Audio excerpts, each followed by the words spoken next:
اگر منادہ مفرد ہے تو دیکھیں گے، اگر منادہ مفرد ہے تو دیکھیں گے 3 حرف ہے، 4 حرف ہیں یا 5 حرف ہیں۔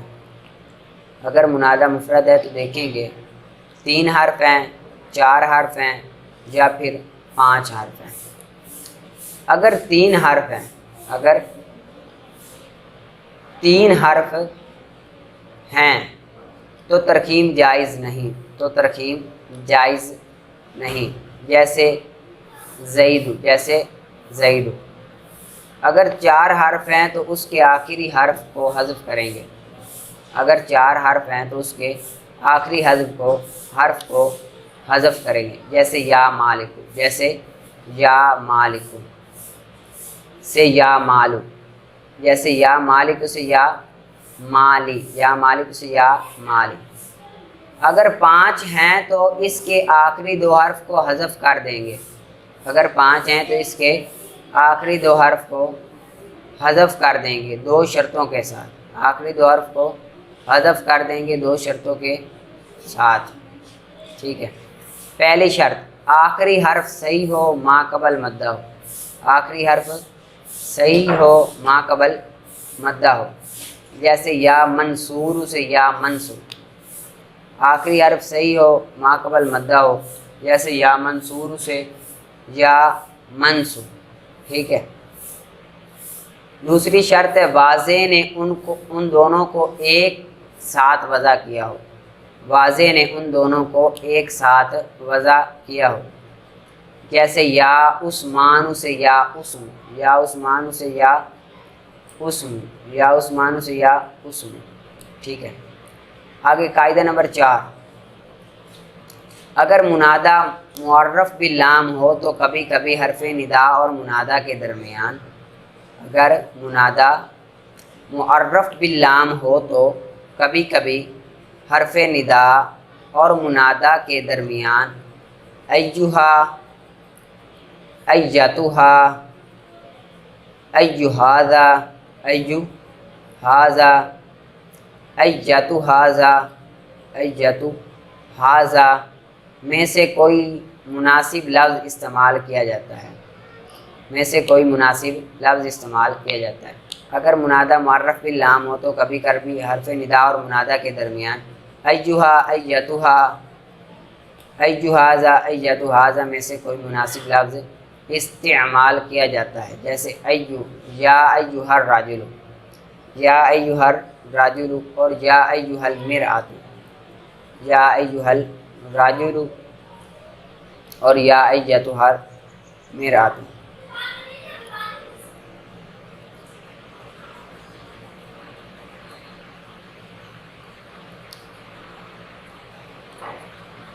اب سائل سوال کرتا ہے کہ آپ نے کہا کہ منادہ معرف باللام ہو تو ندا اور منادہ کے درمیان ایہا، ایتھا، ایہذا، ایتھذا میں سے کوئی مناسب لفظ استعمال کرتے ہیں۔ منادہ معرف باللام ہو تو ندا اور منادہ کے درمیان 4 میں سے کوئی مناسب لفظ استعمال کرتے ہیں۔ ہم مثال دیتے ہیں، معرف باللام ہے، استعمال نہیں کیا گیا، 4 لفظوں میں سے کوئی لفظ استعمال نہیں کیا گیا، جیسے یا اللہ، یا اللہ۔ جواب یہ شاذ ہے، یہ کیا ہے؟ شاذ ہے، یہ کیا ہے؟ شاذ ہے۔ آگے قاعدہ نمبر ہے 5، قاعدہ نمبر 5، اگر منادہ کے شروع میں ایہا، ایتھا، ایہذا، ایتھذا لفظ آ جائیں، اگر منادہ کے شروع میں ایہا، ایتھا، ایہذا، ایتھذا لفظ آ جائیں تو حرف ندا کو حذف کر دیتے ہیں، تو حرف ندا کو حذف کر دیتے ہیں، جیسے السلام علیکہ ایہا النبی، السلام علیکہ ایہا النبی۔ اگر منادہ کے شروع میں ایہا، ایتھا، ایہذا، ایتھذا لفظ آ جائے تو حروف ندا کو حذف کر دیتے ہیں، جیسے السلام علیکہ ایہا النبی، جو اصل میں السلام علیکہ یا ایہا النبی تھا، السلام علیکہ ایہا النبی جو اصل میں السلام علیکہ یا ایہا النبی تھا، ٹھیک ہے۔ آپ نے اس کو اچھی طرح سے یاد کرنا اور پیچھے سے ضرور دہرانا ہے۔